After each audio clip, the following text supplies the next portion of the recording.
Assalamualaikum warahmatullahi wabarakatuh. Selamat pagi Pak Yulianto dan teman-teman semuanya.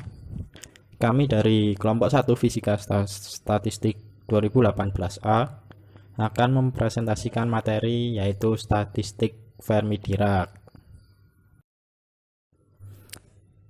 Sebelum kita mulai presentasi pada pagi hari ini, alangkah lebih baiknya kita memperkenalkan diri dahulu. Yang pertama ada saya Ahmad Ilham Siddiqui dengan NIM K2318002.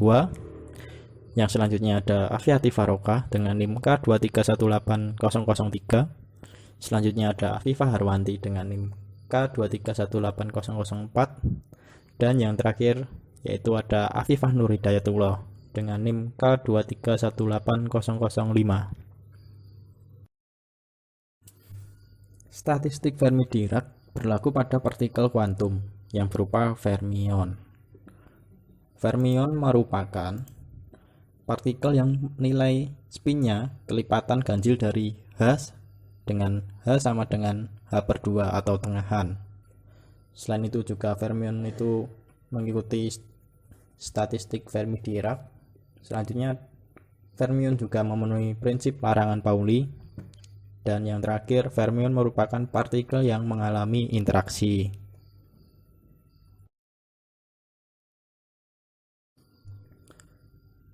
Fermion terdiri dari dua bagian. Yang pertama yaitu ada lepton, di mana lepton itu tidak mengalami interaksi kuat. Selanjutnya ada quark, di mana quark mengalami interaksi kuat. Selain itu, quark tidak pernah ditemukan dalam keadaan sendirian, selalu dalam keadaan kombinasi di alam. Gambar tersebut menunjukkan quark, di mana quark sendiri tidak sendirian, ditemani dengan anti-quark. Untuk memisahkan quark dan anti-quark, energi yang digunakan untuk memisahkan keduanya itu mampu untuk digunakan mencari quark atau anti-quark lain, sehingga pasangan quark dan anti-quark itu pasti selalu ada. Leptons ada 3 generasi. Generasi yang pertama adalah lepton elektronik yang terdiri dari elektron dan neutrino elektron.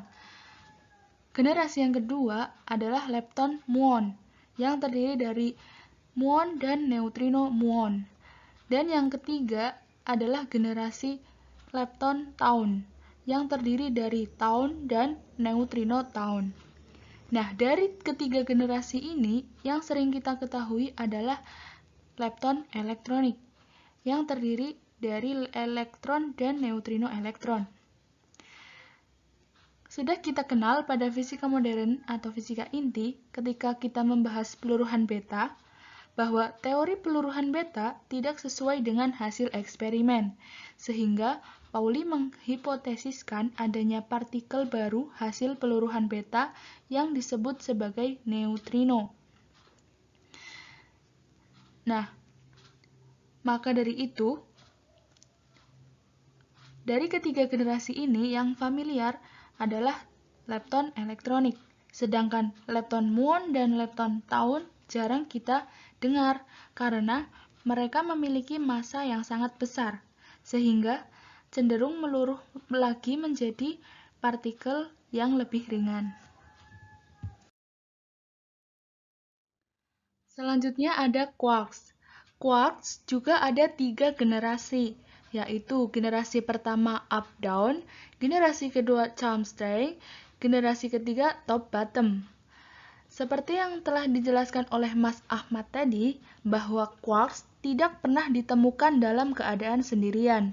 Dia selalu berpasangan, entah kombinasi 2 atau kombinasi 3. Selanjutnya adalah baryons. Baryons merupakan contoh dari kombinasi 3. Misal, proton-neutron. Proton merupakan kombinasi dari up-up-down atau 2 quark naik dan 1 quark turun. Dan neutron merupakan kombinasi dari up-down-down atau 1 quark naik dan 2 quark turun. Proton dan neutron termasuk nukleon. Dia penyusun dari inti. Tujuan statistik Fermi-Dirac untuk pembahasan selanjutnya yaitu untuk mengetahui sifat fisis asembli fermion dengan mengetahui bagaimana penyusunan sistem pada tingkat-tingkat energi yang ada. Yang pertama, berlaku untuk partikel kuantum yang memiliki spin kelipatan ganjil dari H bar. Contohnya seperti yang sudah disebutkan tadi, yaitu elektron, proton, neutron, dan lain-lain. Yang kedua, fermion termasuk dalam partikel yang tidak dapat dibedakan karena partikelnya memiliki massa yang kecil dan panjang gelombang de Broglie-nya sangat besar sehingga satu partikel dengan partikel yang lain tidak dapat dibedakan. Yang ketiga, energi sistemnya diskrit atau tertentu. Kemudian yang keempat, aturan distribusinya memenuhi prinsip eksklusi Pauli, yaitu satu tingkat energi hanya boleh diisi oleh satu fermion atau kosong. Nah, cara menghitung kemungkinan penyusun sistem yaitu dengan membagi tingkat-tingkat energi atau keadaan energi menjadi M kelompok. Misalnya disajikan tabel kelompok 1, 2 sampai dengan M, kemudian jumlah keadaannya G1, G2 sampai dengan Gm, energinya S1, E2 sampai dengan Em, kemudian jumlah sistemnya N1, N2 sampai dengan Nm. Maka untuk menentukan jumlah total sistem dalam asemblinya, kita menggunakan rumus N sama dengan sigma S sama dengan 1 sampai dengan M, Ns. Kemudian untuk menentukan energi total assembly menggunakan rumus U sama dengan sigma S sama dengan 1 sampai dengan M, Ns dikalikan dengan Es. Saya Afifah Nurhidayatullah akan melanjutkan presentasinya. Pada slide ini terdapat gambar yang sebagai ilustrasi dari tingkat energi atau keadaan energi sistem. Pada gambar 1 atau sebelah kiri merupakan ilustrasi tingkat energi atau keadaan energi sistem. Lalu pada gambar 2 yaitu merupakan ilustrasi pengelompokan tingkat energi atau keadaan energi sistem fermion.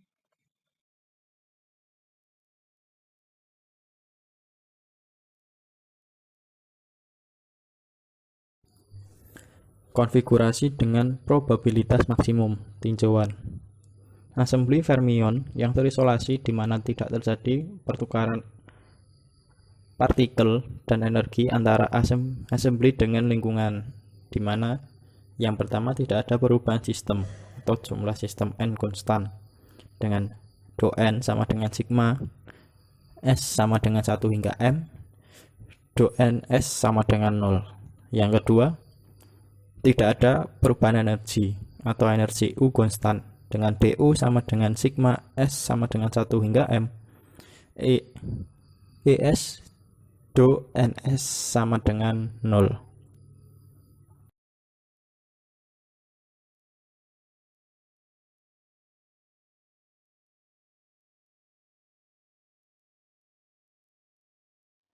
Karena Gs dan Ns sangat besar nilainya, maka kita gunakan pendekatan Stirling.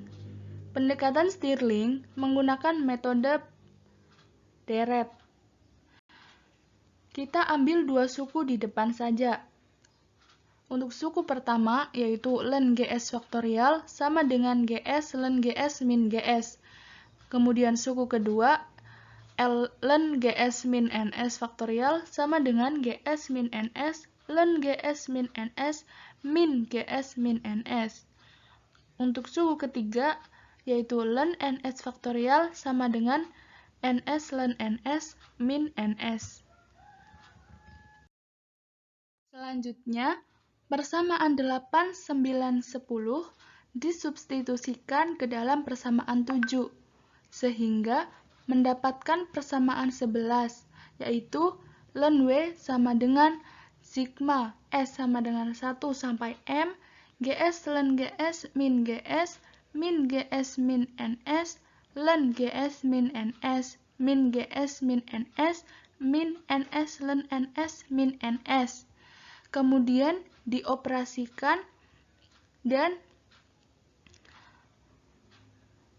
menghasilkan ln W sama dengan sigma S sama dengan 1 sampai M, GS ln GS min GS, min GS min NS, ln GS min NS, plus GS min NS, min NS, ln NS plus NS.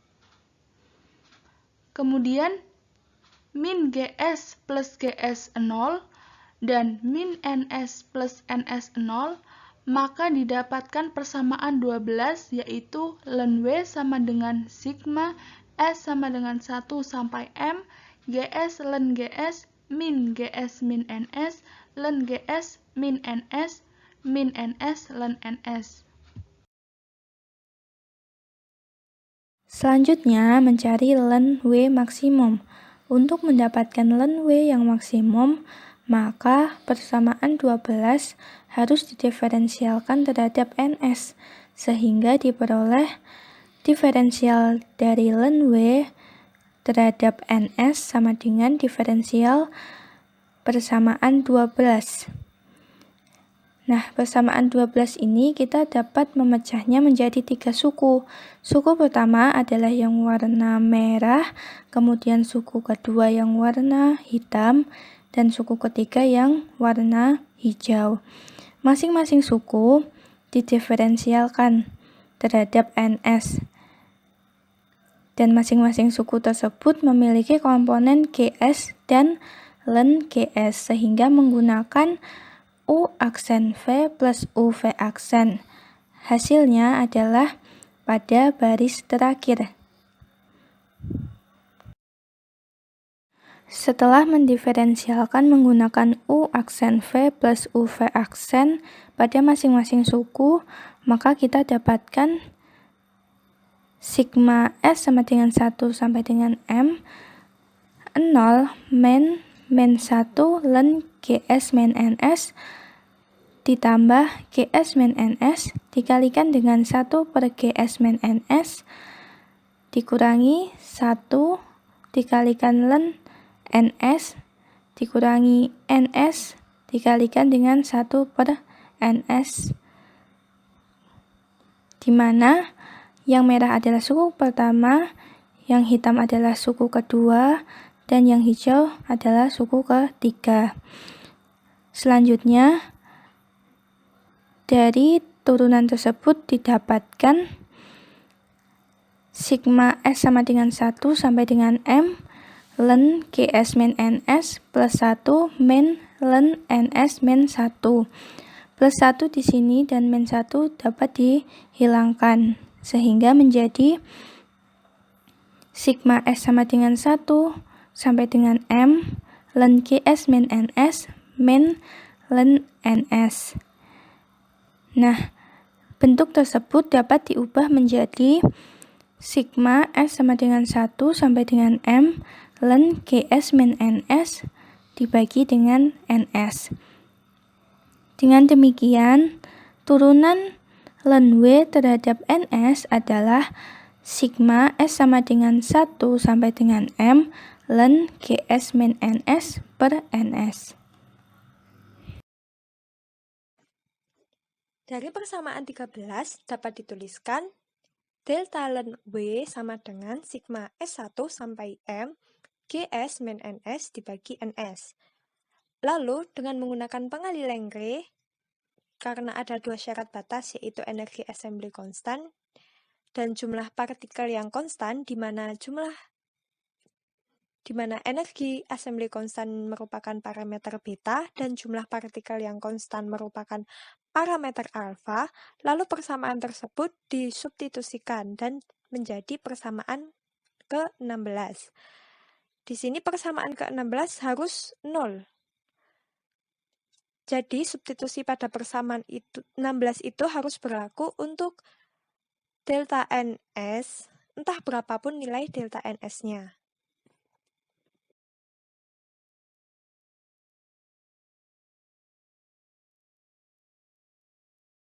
Contoh soal sebagai aplikasi dari statistik Fermi-Dirac. Hitunglah energi Fermi EF dari logam natrium.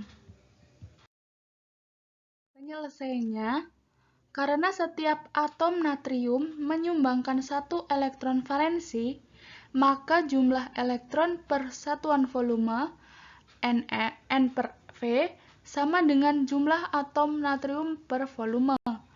Nilai ini dapat ditentukan dari kerapatan atom natrium dan massa atom natrium. Sehingga N per V sama dengan jumlah atom per volume sama dengan Rho Na per M, yaitu 0,971 gram per cm kubik dikalikan 6,02 kali 10 pangkat 23 atom per mol per 23 gram per mol, sehingga didapatkan hasil 2,54 kali 10 pangkat 22 cm pangkat min 3.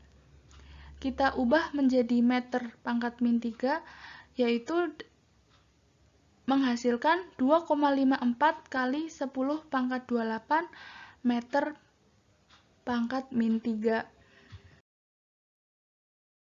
Selanjutnya, substitusikan N per V ke dalam persamaan EF, yaitu persamaannya H kuadrat per 2M dikalikan 3 per 8pi kali N per V pangkatkan 2 per 3, yaitu HC kuadrat per 2MC kuadrat kali 3 per 8pi dimasukkan N per V-nya senilai 2,54 kali 10 pangkat 28 meter pangkat min 3 dipangkatkan 2 per 3.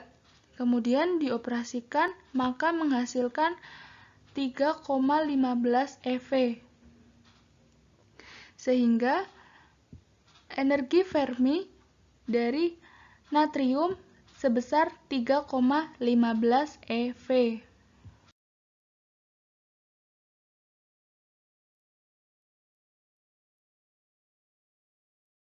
Sekian presentasi dari kelompok 1 mengenai statistik Fermi-Dirac. Terima kasih atas perhatiannya. Wassalamualaikum warahmatullahi wabarakatuh.